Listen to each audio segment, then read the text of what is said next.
Hello বন্ধুরা, RP kitchen থেকে নমস্কার। আজকে আমি রান্না করব ফ্রিজে 2 পিস মাছ ছিল, মাছের ঝাল আর লাউ শাকের তরকারি। লাউ শাকের তরকারিটা কাজবাড়ির মতো করব। প্রথমে কড়াই তেল দিয়ে আলাদা আলাদাভাবে আনাজগুলো ছেঁকে নেব।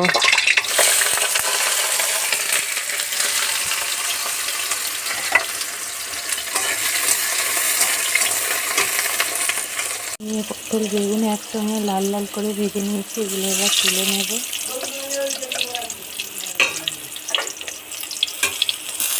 এবার কেটে রাখা ডাঁটা আর আলুগুলোকে লাল লাল করে ভেজে নেব।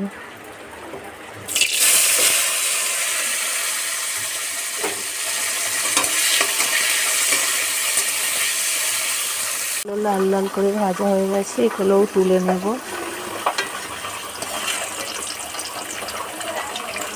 মাথা থেকে মুড়োটা কেটে নিয়েছি, এটাকে ভেজে গুঁড়িয়ে নেব, নিয়ে এটা শাকে দেব, টেস্ট হবে।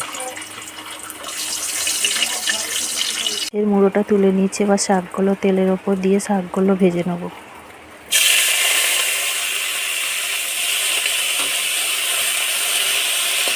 এগুলো ভাজা হয়ে গেছে, এবার তুলে নেব। দিয়েছি, এবার বড়িগুলো ভেজে তুলে রাখবো। ভাজা হয়ে গেছে, তুলে নিয়েছি। 5 ফোড়ন আর তেজপাতা দিয়ে দেব। বেটে রাখা জিরে, আদা, মৌরি, সর্ষে, লঙ্কা, হলুদ সব একসঙ্গে দিয়ে দেব। মশলাতে জল দিয়ে মশলাটাকে কষে নেব।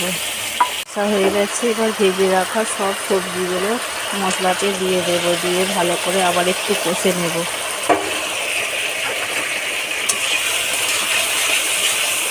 হয়ে গেছে, এবার সেদ্ধ হওয়ার মতো পরিমাণ মতো জল দিয়ে দেব।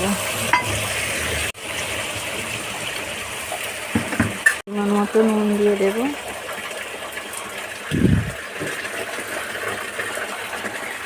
তো হওয়ার জন্য ডিশ চাপা দিয়ে দেব। ভেজে রাখা মাছের মাথাগুলো দিয়ে দিলাম। স্বাদ আসার জন্য সামান্য একটু চিনি দিলাম। নামানোর একটু আগে একটু সবজি মশলা দিয়ে দেব।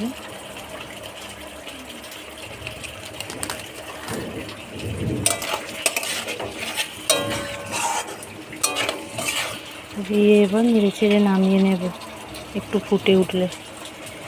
হ্যালো বন্ধুরা, অনুষ্ঠান বাড়ির মতো শাকের তরকারি রেডি হয়ে গেছে, নামিয়ে নিয়েছি।